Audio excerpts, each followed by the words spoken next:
All right, Graham, moving on to another major development in a story we have been following out of Kentucky. 16-year-old Janiah McMillan was found dead earlier this month after being left alone overnight in a juvenile detention center. Now, minors are supposed to be checked every 15 minutes, but now the facility admits that a staffer failed to check on her, and that staffer has now been placed on leave. This is a story that I know you've been following very closely, Graham, from the very beginning. Bring us up to speed here. What happened? So Janiah McMillan's family says that this was the first night she'd ever spent in detention. And they're saying the idea that she died in her sleep, which is what officials right now believe, seems a little suspicious. And what we know right now is basically not necessarily when she died or why she died, but what officials did while she was in the jail. We're beginning to learn more. At 6:30 a.m. the day she was found dead, and a staffer offered her breakfast, and there was no response. But no one checked further than that beyond getting the no response. 2 hours later, at 8:30 a.m., a snack was offered. Again, there was no response at all. And again, beyond kind of looking into her cell, as far as we know, there was no kind of official check to see what was going on. She was ultimately found at 9:55 a.m. when a deputy came to bring her to court. And in between that period, between 8:30 and 9:55, we now know that her mother called her and someone said, "Do you want to come to speak to your mom?" And again, there was no response. And again, it looks like there was no checking on her during that period. So there's 3.5 hours where at the very least we know she was non-responsive, but we don't know if she was alive, if she was dead, if she was conscious or unconscious.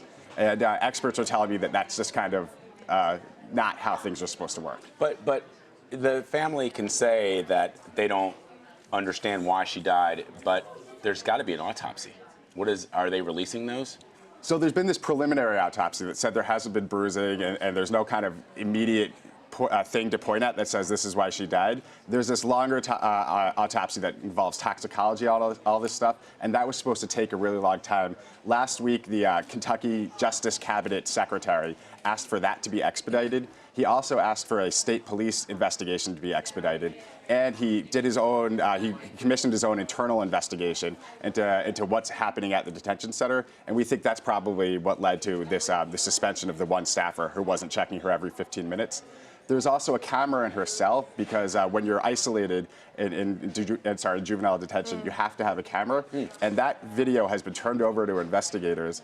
But again, you know, if she went to bed and no one was checking on her, there might not actually be much to see beyond how often people were checking in on the video. Yeah, but it would certainly lend credence to the fact that perhaps she may have just died in her sleep, as opposed to, I mean, the question that I have is, did she commit suicide? Did somebody do something to her? Clearly, I didn't know there was a video in the cell. I mean, that would show what was happening. Right, that video has been turned over to investigators. So far, officials are saying they ruled out homicide, they've ruled out suicide, but right now we're really waiting to get more answers. Right. I know you spoke to Janiah's sister. What did she say? She's really broken up. You know, this raised a lot of questions for her. Even if she's getting answers or raising questions, she said, you know, if your child doesn't get up for breakfast, what are you going to do? You're going to find out what's wrong. And she said, it seems like it's not real. It seems like I'm going to wake up and she's going to come home like someone's going to say cut. Like she thinks it's almost like a movie. like it's in a movie. Right. Yep. She said she feels like she deserves to know what happened. Wow, 3 times they checked on her and no response. Yeah, that's incredible. Graham Cates, thank you very, very much. Remember, you can track investigations and read up on the big crime stories of the day at cbsnews.com/Crimesider.